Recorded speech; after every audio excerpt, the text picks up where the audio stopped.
1.5 kilo आता टाकले स्प्रेला आणि आता तिथे ना अर्धा किलो आहे का ते बघायचंय का बाबाने ते दिलं टाक. जय महाकाल मित्रांनो आणि गुड मॉर्निंग. मी ना म्हणजे आज खाणं सोडायचं आपल्याला डाळिंबाला आणि विषय आज झाला की त्यामुळे पाणी इकडे येत नाही आपल्या डाळिंबाच्या प्लॉटमध्ये आणि इकडूनचं पाणी तिकडे जात नाही आणि इकडूनचं पाणी तिकडे जात नाही का बरं वाळामध्ये आपला पूर आलता ना त्याच्यामुळे पाईप तुटलेला आहे. आता त्यामुळे पण बघायला लागेल कारण की तिथं पण पाईपलाईन एकदा फुटलेलंच असेल कारण की सगळं जे नाल्यामधलं गतपण नाला जो खाना असतो सगळं पाईपाला जाऊन अडकलेलं असेल ना त्याच्यामुळे ती पाईपलाईन मध्ये पाणी येत नाही. आता मी तिथे चाललोय आता ती मोटर पण केली आहे. आता पप्पाला मी सांगितलं का अशाच ठिकाणी पाईपलाईन फुटलेली. आता या मळ्यात आलोय मोटर चालू करायला इकडच्या तबीला गाडी. आता इकडची मोटर चालू करायची तिकडे बंद करून टाकायचं तिकडं आपल्याला फ्लॅन्स लावायला लागेल. हे पाणी आणि आम्ही आलो आहे इकडं खाना सोडायला सल्फर म्हणजे ना मोटरचा प्रॉब्लेम आता आता मोटरचं केलंय सॉल्व.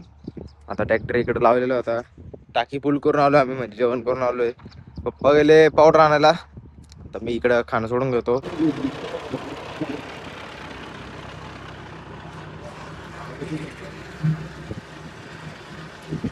सल्फर थोडं चाललंय आणि आता ब्लॉग अपलोड नाही होईल अजून टाइम लागेल थोडा कारण की इकडं काम करून घेऊ पहिलं मग तिकडं.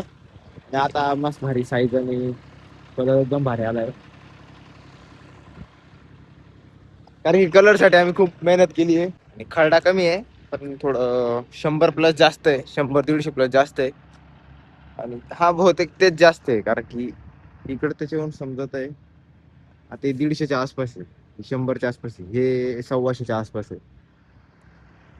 काही काही ठिकाणी एक्सपोर्ट आहे एकदम एक्सपोर्ट आहे म्हणजे आता काही एक्सपोर्टला जातील त्याचा माहित नाही. आणि आता सध्या रेट आहे 50-60 रुपये चालू आहे डाळिंबाचं. बाबा तिकडे चक्कर मारतोय आपलं डाळिंब तिकडे खाणं सोडायचं काम चाललंय आणि आता पप्पा पावडर मस्त आहे पावडर गावातून आणली आहे आणि पप्पा लगेच घरी गेले आणि इकडे खूप मोठी आफरी पडली आहे खूप मोठी म्हणजे तरी 2 फूट 3 फूट असेल असं मोबाईल मध्ये समजणार नाही.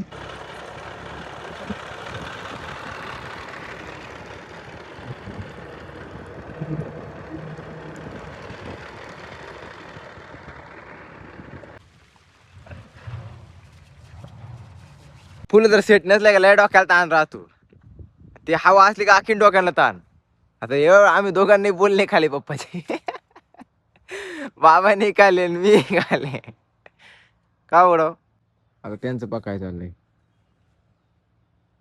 उद्योगच नाही नुसते केन काळाने. एक काम कर तुम्हाला झाडावर देऊ का राखून एवढं काय किती वाढून राहते काय बुडातलाय ना पोटातले. अन्नाला फोन आला तर बाबाचा म्हण वर्ष श्राद्धाला तेरे बिन मुझे जीना रे जीना रे. काय प्रॉब्लेम आला आता त्यांनाच माहिती. इकडे मी घेतोय पप्पाच्या मोबाईल मध्ये एकदम छान व्हिडिओ.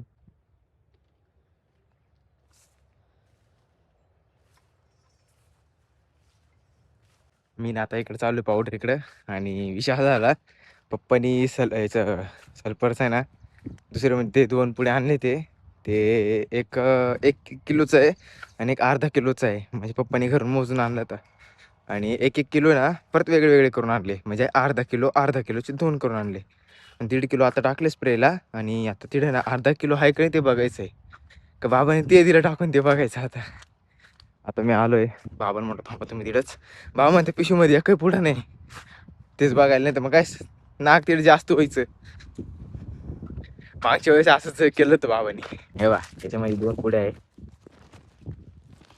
अरे थांबत आता हवा याच्यामध्ये 2 पुढे आहे आणि हा आणि याच्यावर त्याच्यातले 2 पुढे आणि हा पुढं आहे ना हा हा बाबा म्हणलं का एकच दिसला मला त्याच्यामध्ये एकच दिसला. मग आता म्हटलं बाबाला म्हटलं बरोबर केलं तुम्ही काही नाही आता बरोबर काय अडचण नाही. बाबाने थोडा वेळ पुरता ना डायरेक्ट डिप्रेशन मध्ये टाकून देते आम्हाला समजतच नाही काय करते. आता तिकडे ते पिस्टन्स आहे ना ते काहीतरी वायसर केले परत आता ते खोलते पप्पा तो परत मी आता चाललोय त्यांच्याकडेच. फ्रंट कॅमेराने व्हिडिओ काढतोय चाल भारी दिसत फ्रंट कॅमेरामध्ये पण ते ना फ्रंट कॅमेरा ना बाबा त्याच्यामध्ये बबल्स येईल त्याच्यामुळे थोडं वेगळं दिसतं ते कॅमेरामॅन नाही वरती ग्लास टाकली ती फुटलेली ना त्याच्यामुळं आता मी फ्रंट कॅमेराने काढतोय म्हणजे आता असा हा आणि असंच दररोज व्हिडिओ काढतो आणि असा हे बा आता तुम्ही इकडे आहे ना आता तुम्ही या साईडला याल बघायचं गंमत आता व्हिडिओ बंद करतो बेसन दाखवू तुम्हाला आता बा खाली सगळं बेसन करून ठेवलं पप्पांनी अरे यार असं बॅक कॅमेरा असं समजा बाबा वरच्या कोपऱ्यात वरच्या इकडे सगळं बेसन करून ठेवलंय कडी कडी कडी नाही ते घट्ट चहा आहे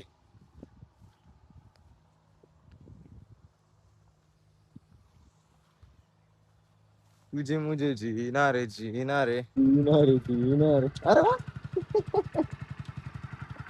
बाहेर जुगाड आताला खतरनाक विषय झाला होता हे बा पप्पा या गल्लीतून इकडे आले हा आणि इकडे ना वरती तार होती बाई ही तार दिसतील तार विड्याच्या स्ट्रक्चरला अडकली होती एवढं गागलं पण ऐकायला नाही आलं पप्पाला मग बरं फुल नाही तुटलं बाकी काही नाही स्ट्रक्चरला लागलं फक्त फुल नाही तुटलं बाबा तर असं चाललंय डाळिंब खायचं काम झालं ना झालं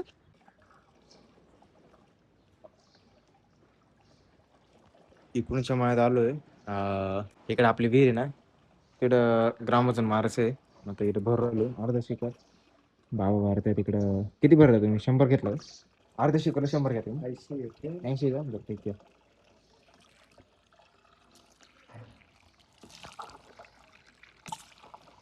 इकडे आम्हालाच यायला लागत जास्त करून त्याच्यामुळे मग किती भरायचं अर्धच ना 10 लिटर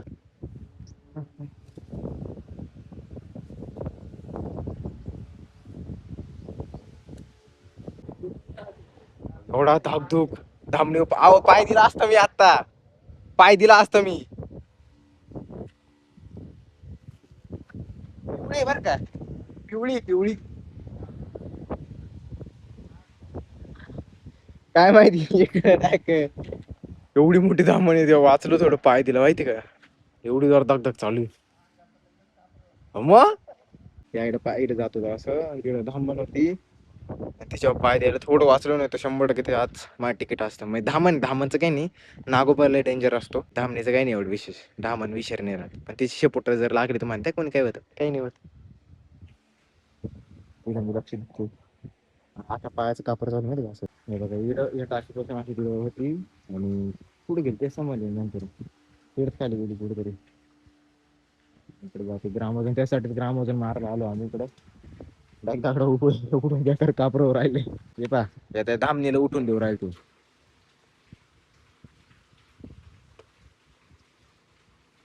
बुडव तुम्ही नाग हाताला वाडा करून गेला चला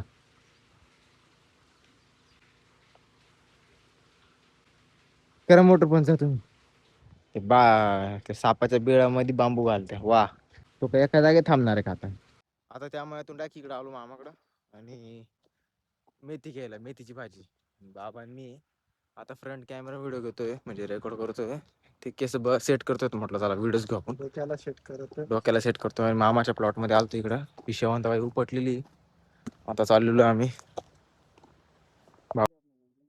तुमच्याकडे शिकर देऊ पा म्हणत्या राऊंड अप मारून द्यायला पाहिजे होता बाबा तुमच्याकडे बाटली आहे शिकर आहे वासूर इकडे मामा शेवंती गाऊन टाकली ही पिवळी आहो हा पेरूचा बाग हा डाळिंबाचा बाग वातावरण किती भारी एकदम ऊन आणि आम्ही बाबा एक खजुरीचं झाड आहे ना हे काच झाड आहे काच आहे म्हणजे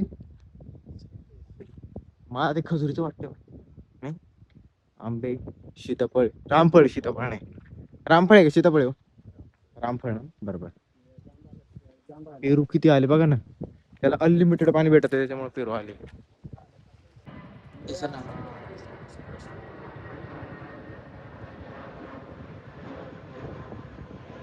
आपल्या नाशिक एअरपोर्ट साठी म्हणजे रस्ता आहे ना आपला नाशिक एअरपोर्ट रस्ता त्याच्यासाठी हा टँकर आपण भरून देतोय हा असे दिवसाला 2-3 येऊन जात्या आता सांगतेत नाही किती आहे आज दुसरा आहे आणि आता हा दुसरा आहे ना इकडून पुढं 12 महिने आपल्याकडे पाणी राहणार आहे रस्त्यासाठी कोणाला जर पाणी लागत असेल तर कमेंट करा आपल्याकडे 2 शेततळे बिंदास घेऊन जा आता ते त्यासाठीच आहे बघा हा एवढा मोठा टँकर आहे खूप मोठा आहे, बिग साईड आहे, म्हणजे बिग साईजमध्ये आहे आणि एक स्मॉल साईजमध्ये आहे. आणि मी काय ब्लॉग काढा टाईमच नाही, कारण की ब्लॉगच खूप मोठा झाला. मग म्हटलं आता डायरेक्ट संध्याकाळीच काढू आणि डायरेक्ट एंड करून टाकू. आणि आज काय काम केलं माहिती आहे का? आज आहे ना डाळिंबाला स्प्रे दिला आणि खाणं दिलं. खाणं दिल्यानंतर त्या मळ्यात गेलो आणि त्याच्या खाणं सोडायचं होतं, पण मोटरचा प्रॉब्लेम होता. म्हणजे मोटर चालू होती, पण मोटरचा प्रॉब्लेम असल्यामुळं मग आम्हाला काहीच करता नाही आलं. आता उद्या मोटरचा आता थोडंसं आपल्या नाल्यामध्ये ना मोटरीचा थोडा प्रॉब्लेम होता, म्हणजे पाईप निघालेला होता. आता कसं पूर जास्त मोठा आलेला आहे, त्याच्यामुळं पाईपाचे डायरेक्ट 2 तुकडे व्हायले. त्याच्यामुळं मग आता उद्या परवा पाईप जोडायला लागेल, कारण की आपल्याला त्या मळ्याचं पाणी इकडे आणायला लागतं. आणि आपल्याकडे कायम 12 महिने आता पाणी अवेलेबल राहील टँकरसाठी. मग टँकर आपल्याला दररोज भरून द्यायचा आहे यांच्यासाठी. आजचा ब्लॉग इकडे संपवतोय. आजचा ब्लॉग तुम्हाला आवडला असेल नक्की लाईक करा, शेअर करा, कमेंट करा आणि सबस्क्राईब करा. विसरू नका. भेटूया नेक्स्ट ब्लॉगमध्ये. Thank you for watching. Bye bye. जय हिंद.